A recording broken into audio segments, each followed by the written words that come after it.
ఓం నమో వెంకటేశాయ. Tirumala info hub ఛానల్‌కి స్వాగతం. తిరుమలలో ఈ వారం రోజులుగా జరుగుతున్న విశేషాల గురించి తెలుసుకుందాం. అంటే టీటీడీ నుండి అఫీషియల్‌గా భక్తులకి వచ్చిన సమాచారాలేంటి? అలాగే టీటీడీ బోర్డు సభ్యులు ఏవైనా కొత్త విధానాలను ఏమైనా ప్రవేశపెట్టారా?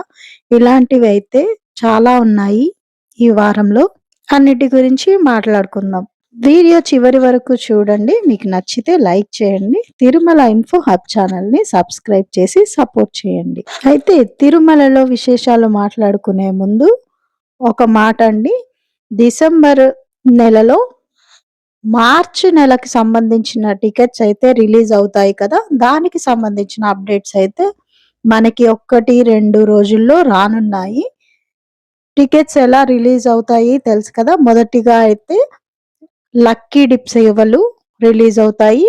వాటి తర్వాత ఆర్జిత సేవలు, శ్రీవారి ఆలయంలో జరిగే ఆర్జిత సేవలు, తర్వాత వర్చువల్ సేవ, సీనియర్ సిటిజన్ దర్శన్, దాని తర్వాత అంగ ప్రదక్షిణం టికెట్లు, తర్వాత ప్రత్యేక ప్రవేశ దర్శనం, తర్వాత వచ్చేసి అకామిడేషన్ గదుల కేటాయింపు, అలాగే శ్రీనివాస దివ్యానుగ్రహ హోమం టికెట్లు చివరిగా రిలీజ్ అవుతాయి. ఇది ప్రతి నెల నెక్స్ట్ 2 నెలల కాలంలో తిరుమల దర్శనాలకు సంబంధించిన దర్శన టికెట్ల వివరాలు ఇలా ఉంటాయన్నమాట. ఇక మన వీడియోలో మెయిన్ పాయింట్‌కి వెళ్దాం. ఈ మధ్య కాలంలో ఈ గత 2, 3 రోజులుగా టీటీడీ బోర్డు సభ్యులు తీసుకున్న నిర్ణయాల గురించి, తిరుమలలో జరిగే మార్పుల గురించి తెలుసుకుందాం. ముందుగా అయితే డిసెంబర్ 16వ తేదీ మధ్యాహ్నం 1:23 గంటలకు ధనుర్మాస గడియలైతే ప్రారంభం కానున్నాయి. కాబట్టి స్వామివారికి ప్రతిరోజు నిర్వహించే సుప్రభాతం స్థానంలో డిసెంబర్ 17వ తేదీ నుండి డిసెంబర్ 16న మధ్యాహ్నం ధనుర్మాస గడియలు స్టార్ట్ అవుతాయి కదా! డిసెంబర్ 17 నుండి స్వామివారికి నివేదించే సుప్రభాత సేవ స్థానంలో అయితే తిరుప్పావై సేవ అయితే జరగబోతుంది. ఇదొక పెద్ద అప్డేట్ అండి. అయితే ఈ ధనుర్మాస గడియలొచ్చేసి జనవరి 14 వరకు ఉంటాయి.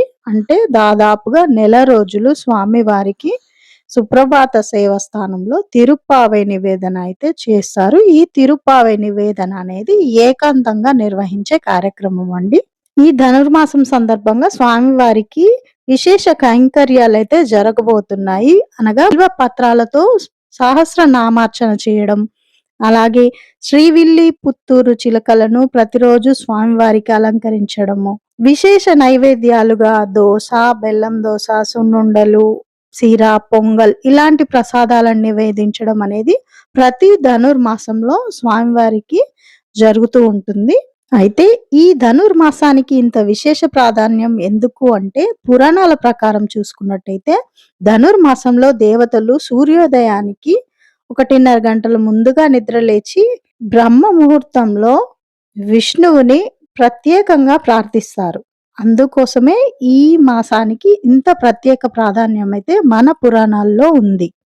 ఇక ఆండాళ్ తిరుప్పావై పారాయణం గురించి చూసుకుంటే 12 మంది ఆళ్వార్లలో శ్రీ ఆండాళ్ అనగా గోదాదేవి ఒకరు. ఆమెను నాచియార్ అని కూడా పిలుస్తారు. అయితే శ్రీ వెంకటేశ్వర స్వామిని స్తుతిస్తూ ఈ ఆండాళ్ వారు రచించిన 30 పాశురాలను కలిపి తిరుప్పావై అని పిలుస్తూ ఉంటారు. ఈ ఆళ్వార్ దివ్య ప్రబంధంలో తిరుప్పావై ఒక భాగం అన్నమాట. తమిళ సాహిత్యంలో ఈ తిరుప్పావైకి విశేష ప్రాధాన్యత అయితే ఉంది. అయితే ఈ నెల రోజులు శ్రీవారి ఆలయంలో తిరుప్పావై పారాయణం జరుగుతుంది కదా! అందులో రోజుకు ఒకటి చొప్పున అర్చకులు నివేదన చేస్తూ ఉంటారు. ఈ 30 పాశురాలను ధనుర్మాసంలో రోజుకు ఒకటి చొప్పున అర్చకులు నివేదిస్తూ ఉంటారు స్వామివారికి. సాధారణంగా భోగ శ్రీనివాసమూర్తికి చేసే సేవకు బదులుగా శ్రీకృష్ణ స్వామి వారికైతే ఏకాంత సేవ జరుగుతూ ఉంటుంది ఈ ధనుర్మాసం పర్వదినంలో. అయితే ఈ తిరుప్పావై పఠనం అయితే పూర్తిగా ఏకాంతంగా జరగబోతుంది. అయితే ఈ ధనుర్మాసం సందర్భంగా టీటీడీ ఆలయంలోనే కాదండి, టీటీడీ స్థానిక ఆలయాల్లో కూడా డిసెంబర్ 16 నుండి జనవరి 14వ తేదీ వరకు ప్రత్యేక కార్యక్రమాలైతే జరగబోతున్నాయి. అందులో కొన్ని ఆలయాల వరకు మనం చూసుకున్నట్టయితే శ్రీ కళ్యాణ వెంకటేశ్వర స్వామి వారి ఆలయం, తిరుచానూరు పద్మావతి అమ్మవారి ఆలయం, గోవిందరాజస్వామి ఆలయం, తిరుపతిలోని కోదండరామాలయం, ప్రసన్న వెంకటేశ్వర స్వామి ఆలయం, ఇలా అన్ని ఆలయాల్లో కూడా తిరుప్పావై ప్రవచనాలు జరుగుతాయి. అలాగే ఉదయం 5 గంటల నుండి భక్తులకి స్వామివారి దర్శనాలకి అవకాశం లభిస్తుంది. ఉదయం 4 గంటల నుంచి విశేష పూజా కార్యక్రమాలు, తిరుప్పావై ప్రవచనాలైతే జరుగుతూ ఉంటాయి.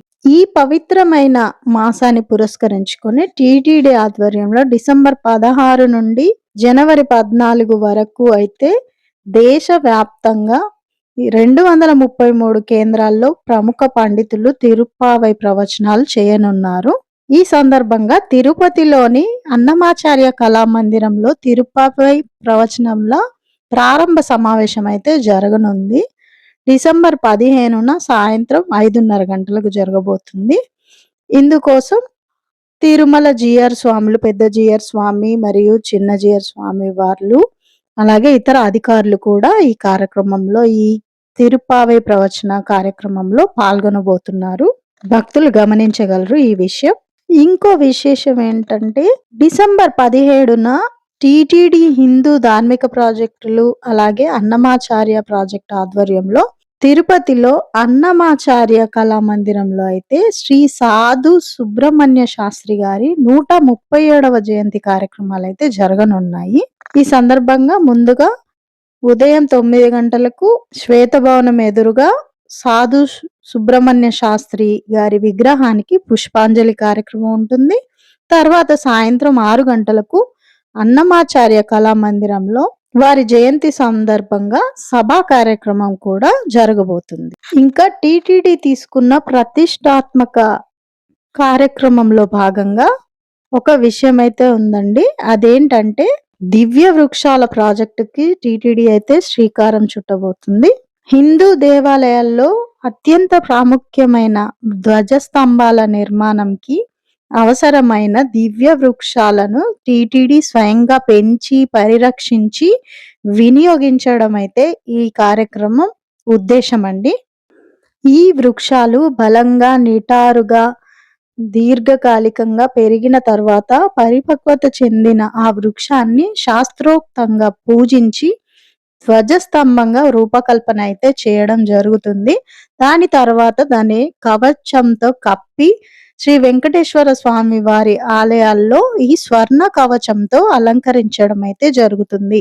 దేశవ్యాప్తంగా చాలా ప్రాంతాల్లో స్వామివారి ఆలయాలు నిర్మించే బాధ్యతనైతే టీటీడీ తీసుకుంది కాబట్టి ఈ దివ్య వృక్షాల ప్రాజెక్టును అత్యంత దూరదృష్టితో అయితే ప్రారంభించడం జరుగుతుంది. ఈ ప్రాజెక్టు ద్వారా అవసరమైన ధ్వజస్తంభాల స్థానంలో శాస్త్రోక్తంగా కొత్త ధ్వజస్తంభాలను ఏర్పాటు చేయడం జరుగుతుంది. భవిష్యత్తులో నిర్మించనున్న ఆలయాలకు అవసరమైన ధ్వజస్తంభాల కోసం పవిత్రమైన కలపను ముందుగానే సిద్ధం చేయడమే ఈ ప్రాజెక్టు ప్రధాన ఉద్దేశంగా టీటీడీ భావిస్తుంది. అయితే ఈ కార్యక్రమంలో భాగంగా సుమారు 100 ఎకరాల విస్తీర్ణంలో ఈ ప్రాజెక్టు కోసం స్థలం కేటాయించాలని టీటీడీ బోర్డు అయితే ప్రతిపాదించారు. ఈ ప్రాజెక్టు గనక అమలైతే ధ్వజస్తంభాల కోసం అవసరమైన దివ్య వృక్షాలను స్వయంగా పెంచే తొలి దేవాలయ సంస్థగా మన టీటీడీ అయితే దేశంలో చరిత్ర సృష్టించబోతుందని అయితే చెప్పొచ్చు. ఇది ఈ వారంలో వచ్చిన బిగ్ అప్డేట్ అనుకోవచ్చు. ఇంకొక విషయం ఏమిటంటే శ్రీవారి ఆలయం మాజీ ప్రధాన అర్చకులు శ్రీ రమణ దీక్షితులు గారైతే శ్రీవారి దివ్య ప్రసాదములు అనే పుస్తకం రచించారు. ఆ పుస్తకాన్ని అయితే బిఆర్ నాయుడు గారు టీటీడీ చైర్మన్ క్యాంపు కార్యాలయంలో ఆవిష్కరించడం అయితే జరిగింది ఆదివారం రోజున. అయితే ఈ పుస్తకంలో స్వామివారికి నివేదించే అన్నప్రసాద కైంకర్యాల గురించి పొందుపరిచినట్టయితే శ్రీ రమణ దీక్షితులు గారైతే తెలియజేయడం జరిగింది. ఇంకా ఇవ్వండి ఈ వారం రోజులుగా టీటీడీ తీసుకున్న నిర్ణయాలు, టీటీడీ నుండి మనకు వచ్చిన అప్డేట్స్. వీడియో నచ్చితే లైక్ చేయండి. అలాగే మన తిరుమల ఇన్ఫో హబ్ ఛానల్‌ని సబ్స్క్రైబ్ చేసి సపోర్ట్ చేయండి. ధన్యవాదాలు. ఓం నమో వెంకటేశాయ.